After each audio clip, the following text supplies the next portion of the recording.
need you to picture this. You're standing at the edge of a vast, silent forest in the remote northern wilderness. The air is so cold it feels sharp. And you're not here to camp. You're not here to hike. You're here for one insane reason: to be accepted. Not by people, but by a wild wolf pack. For the next 30 days, I didn't just observe them from a distance. I ate where they ate, slept where they slept, and tried to understand the invisible rules that govern their world. This is what I learned about the brutal, beautiful, and surprisingly familiar social hierarchy of a wolf pack. The first 3 days were humbling and terrifying. I was a ghost, a strange, two-legged smell on the wind. The pack, known to researchers as the Midnight Pack, knew I was there. They'd melt into the trees before I even saw them.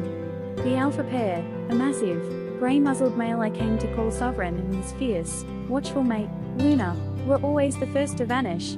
They weren't being cowardly. They were being strategic. The alphas are the decision makers, the calm center of the storm. Their first job is to assess threat, and I was a walking, talking question mark. The breakthrough came on day 5, through the lowest ranking member of the pack. A young, lanky male I named Scout. While the others kept their distance, Scout's curiosity got the better of him. He'd linger a bit longer, watching me from behind a thicket. I learned my first crucial lesson here: hierarchy isn't just about dominance, it's about role. Scout was an Omega. In popular culture, Omegas are seen as pathetic punching bags. That's a gross oversimplification. Scout was the pack's pressure valve. During tense moments, he'd play the clown, rolling on his back or initiating play with a yip, diffusing arguments before they started. He was also incredibly attentive, often the first to notice a change in the wind or a distant sound. By not threatening him, by simply sitting still and avoiding direct eye contact, I passed some unspoken test. He didn't accept me, but he stopped seeing me as an immediate danger. And in a pack, the mood of the Omega is a powerful indicator to the alphas. Day 10. I was sitting by a frozen creek when the pack returned from a hunt. It was unsuccessful. The energy was tense, frustrated. This is when the hierarchy became a living, breathing thing. Sovereign and Luna ate first, of course, from the scant cache of an old kill they revisited. But then, something fascinating happened. The mid-ranking wolves, the beaters, didn't just line up. There was a subtle dance. A female I called Astra nuzzled Luna's muzzle, licking the corners of her mouth, a classic submissive gesture, asking for permission, for reassurance. It was granted with a slight nudge. Next, the other beaters, including a pair of yearling siblings, approached. But the Omega, Scout, waited. He didn't slink in, he waited for a specific signal, a drop in the shoulders of a beta, a turned head. Only then did he cautiously take his share. This wasn't mindless bullying. It was a ritual of social cohesion. Every interaction reinforced the bonds, reminded everyone of their place, and in doing so, eliminated wasted energy on constant fighting. In a harsh environment, this structure is the difference between life and death. The most profound lesson came during a hunt around day 18. I followed at a distance, using a tracking device on a collared wolf from a previous research program. From a high ridge, I watched the orchestration of power. Sovereign and Luna didn't lead the charge. They directed it. They positioned themselves at the flanks, herding a sickly elk toward the stronger, faster beaters. They were the generals, not the frontline soldiers. And Scout. He was everywhere. Darting in, causing distractions, testing the elk's reactions, then darting back out. His low status made him the most expendable for risky maneuvers, but his success elevated the whole pack. When the takedown finally happened, it was swift and efficient. There was no chaotic frenzy. The alphas fed, then stepped back. The beaters who made the key moves fed next. The order was calm, practiced. The hierarchy ensured the strongest got the nutrients to lead and protect, but everyone ate. I realized then that the alpha isn't the tyrant who hoards everything. He's the responsible leader who guarantees the system works for the survival of all. His authority is earned through competence, not just brute force.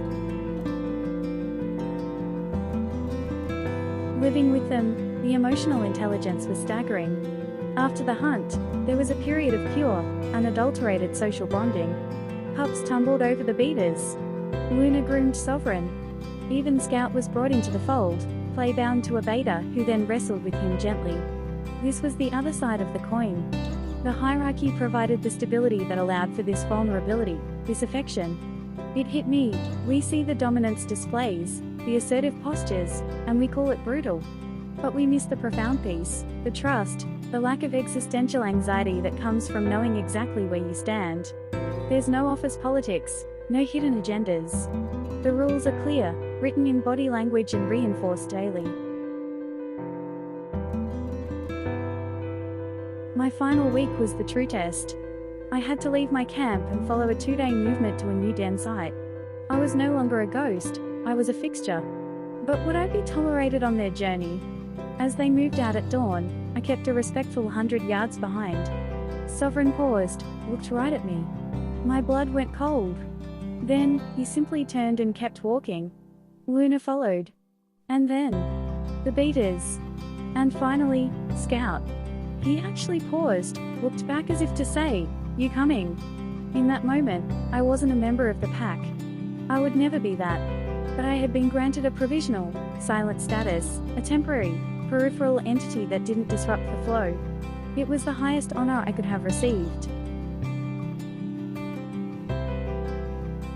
So, what's the ultimate takeaway from 30 days in the world of the wolf? Their hierarchy isn't about oppression. It's about order. It's about survival. It's a complex, nuanced society built on clear communication, mutual respect, and defined roles. The alpha leads because he must, the betas support because they should, and the omega, far from being worthless, plays a critical role in maintaining social harmony. We project our own ideas of tyranny onto them, but in their world, it's a system of breathtaking efficiency and, in its own way, profound fairness. If this deep dive into the real world of wolf packs changed your perspective, smash that like button. It tells the YouTube algorithm that this is the kind of content you want more of. Share your biggest surprise about wolf society in the comments below. Was it the role of the omega, the strategic nature of the alphas? I read every single one. And if you're hungry for more adventures into the hidden rules of the animal kingdom, subscribe and hit that notification bell. We're just getting started exploring the untold stories of the wild. Thanks for watching. Until next time, stay curious.